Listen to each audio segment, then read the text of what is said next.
আধুনিক প্রযুক্তির সহায়তায় প্রবাসীরা এবার ভোট দেওয়ার সুযোগ পাবেন, যা দেশের গণতান্ত্রিক অভিযাত্রায় ঐতিহাসিক মাইলফলক হিসেবে চিহ্নিত হবে বলে জানিয়েছেন প্রধান নির্বাচন কমিশনার এএমএম নাসির উদ্দিন। গতরাতে ইসির অফিসিয়াল ইউটিউবে চ্যানেলে ভিডিও বার্তায় সিএসি এসব কথা বলেন। এ লক্ষ্যে খুব শিগগিরই পোস্টাল ভোট বিডি নামে একটি মোবাইল অ্যাপ চালু করার কথা জানান তিনি। বিডি বাংলাদেশ অ্যাপসে আপনার রেজিস্ট্রেশনের সময় আপনার প্রয়োজন হবে এনআইডি কার্ড, আপনার পাসপোর্ট ডিটেইলস লাগবে এবং প্রবাসে আপনার ঠিকানাটা দিতে হবে। এবং এই অ্যাপস এর মাধ্যমে আপনার যে মুখাবয়ব শনাক্তকরণ, যেটাকে আমরা ফেস আইডেন্টিফিকেশন বলি, সেটা করতে হবে।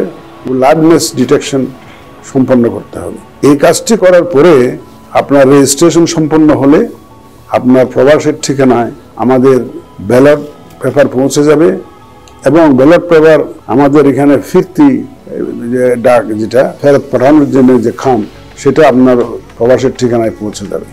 আপনি ভোট দেওয়ার পরে অনুগ্রহপূর্বক শুধু খামটি পোস্ট অফিসে পোস্ট করবেন। এটা আমরা যথাযথ স্থানে আমাদের প্রদত্ত ঠিকানায় এটা পৌঁছে যাবে।